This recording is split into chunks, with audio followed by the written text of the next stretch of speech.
Welcome to part 2 of the spiritual framework for reclaiming selfhood as a woman through decentering men and partnerships as identity.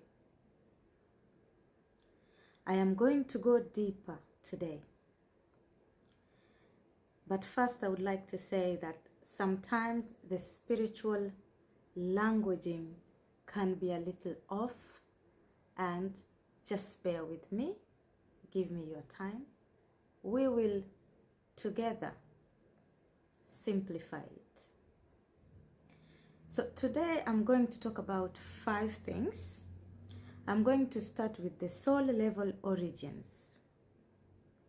What does this mean? This means how did this come to be and why? Number 2, we are going to go through the spiritual work of decentering men. There's so many ways we can decenter men, and you can stop dating, you can stop giving birth, you can refuse to do anything that they are asking you to do that does not align with you. But here we are going to look at the spiritual work of decentering men. Number 3, we are going to look at higher truths of feminine sovereignty. You are a human being that does not rely on anybody for existence. If anything, you are life itself. You bring forth life. Number 4, we are going to talk about re-enthronement. Yes, we are going to talk about 4 things, not 5.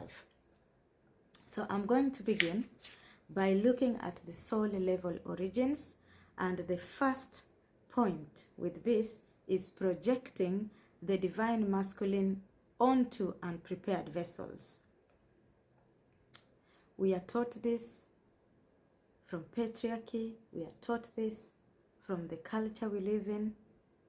We project the divine masculine into men who are not prepared vessels.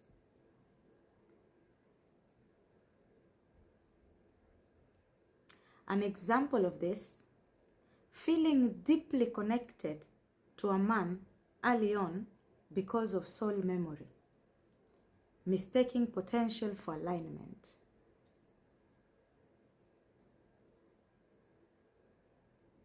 When we project things, we fall in love too quickly. We are just looking at what we are and we project that to other people. And this is a beautiful moment also to remember, like when you project something, you are those things. You are those things. And then you assume the other person is also these things. So you project that to them. Let's move on. Number 2, soul origins. Why do we do this? Scattering fragments of power through longing and overgiving. When you scatter fragments of power through longing and overgiving, an example of this is staying in an unreciprocated dynamics, hoping love will transform him.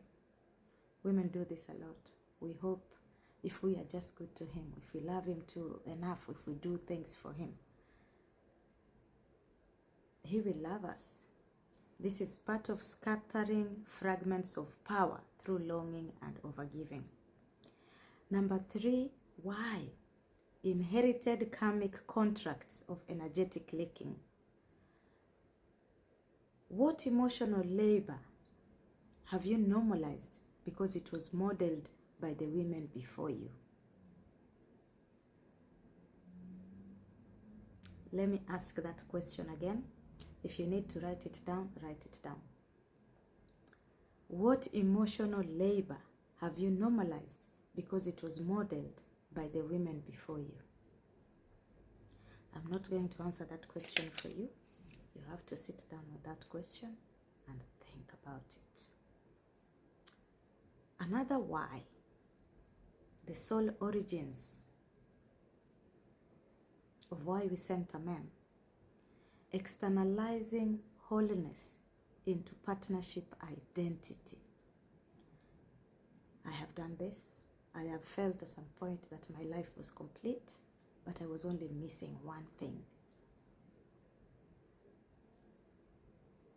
externalizing wholeness into partnership identity.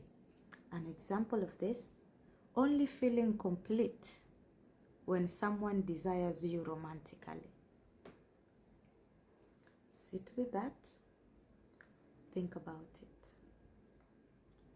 I think I'm going to manage to go only over 2 of this in this video, and then I'm going to make another video to go over the other 2. So let's go to the next point. The spiritual work of decentering man. Point number 2. The first thing you're going to do is to withdraw light from false altars. You are going to withdraw light from false altars. This is, the talking point here is, where have you poured energy, hoping it would be sacredly held, but it was drained instead? Where have you poured energy, hoping it would be sacredly held, but it was drained instead? You don't have to suffer. You really don't. Number 2, collapsing the illusion that union grants worth. You are worthy with or without union.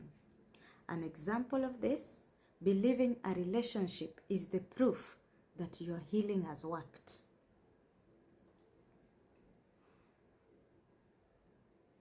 A lot of us are always doing self-work, preparing. We think we have a goal at the end of it. We are preparing for love. There is no goal at the end of it, unfortunately. We want to live our best lives now and experience the good things with or without union now. I'll go to number 3, returning to your sacred predistortion template. Returning to your sacred predistortion template. Talking point here is, what part of you existed before romantic roles of longing shaped your self-view? What part of you existed before romantic roles and romantic longings shaped your self-view? That is a question that you need to ask, number 2, that I need to ask. It's not just about you. Together we need to sit down and ask these important questions. Let's go to number 3. Number 4. No longer seduced by the masculine mirror. You are no longer seduced by the masculine mirror. Let me give you an example. Wanting a man to validate your growth by seeing how much you have evolved. Wanting a man to validate your growth by seeing how much you have evolved.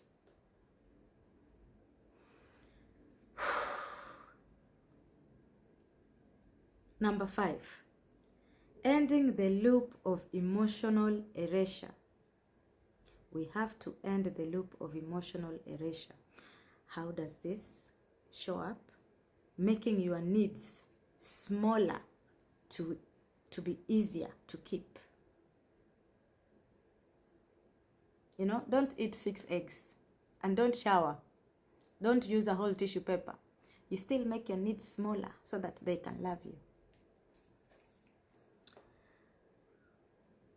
The last one here today, reintegrating divinity without performance. You reintegrate divinity without performance. How does this show up?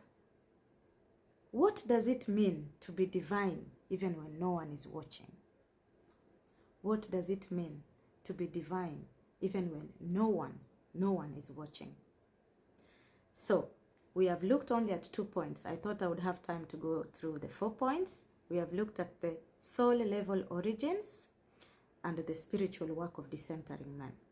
In the soul level origins, we have looked at projecting the divine masculine onto unprepared vessels, among others. And in the spiritual work, I think the most question that sat with me was, what part of you existed before romantic roles or longing shaped your self-view?